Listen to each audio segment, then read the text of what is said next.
Dumako naman tayo sa Cordillera Region. May balitang hatid si Ala Sungduan mula PTV Cordillera. Naimbangal daw Secretary Martin, makabuluhan para sa isang nurse na tubong Cordillera at nagtatrabaho sa London ang pagtanggap nito ng prestihiyosong pagkilala sa larangan ng nursing sa panahon ng pandemya. Ito ang Rising Star Award na ginawad ng Royal College of Nursing sa London. An important contribution of ethnic minorities. Isang sorpresa para sa nurse na si Grace Nabus na taga Baguio City at La Trinidad Benguet at nagtatrabaho sa London ang mapili bilang isa sa 24 na awardees ng Rising Star Award mula sa Royal College of Nursing sa London. Siya ang kauna-unang Cordilleran na nagawaran ng nasabing pagkilala na isang rekognisyon sa mga nurses sa buong United Kingdom na mayroong pinakamahusay na serbisyo sa patient care, innovation at leadership mula sa London's Black, Asian at Minority Ethnic Nursing Community. Isa din itong komemorasyon sa Black History Month sa UK. I am pleased to have received this Rising Star Award from the Royal College of Nursing here in London. It is totally unexpected.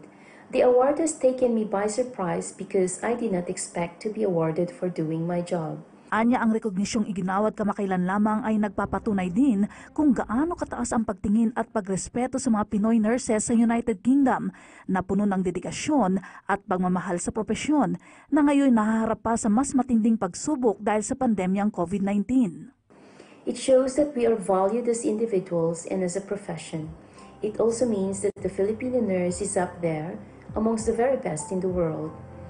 I know that because I have been witness to the care and dedication of Filipino colleagues. I witnessed how the fear of COVID-19 can ravage one's emotions and psychological health. Yet, we survive through our resilience. Makahulugan pa para sa kanya ang pagkilala, lalo pat ngayong taon, ipinagdiriwang din ang International Year of the Nurse and the Midwife. Ang pagkilalang ito ay inaalay naman niya sa kanyang mga kasamahan sa ethnic minority community at gayon din sa kanyang pamilya. Si Nabus ay 15 taon na sa London at nagtatrabaho sa Royal Hospital Chelsea. Samantala isa pang Pinoy nurse sa London ang awardee din ng Rising Star Award. Siya ay si Roberto Avila na taga Mandawi City.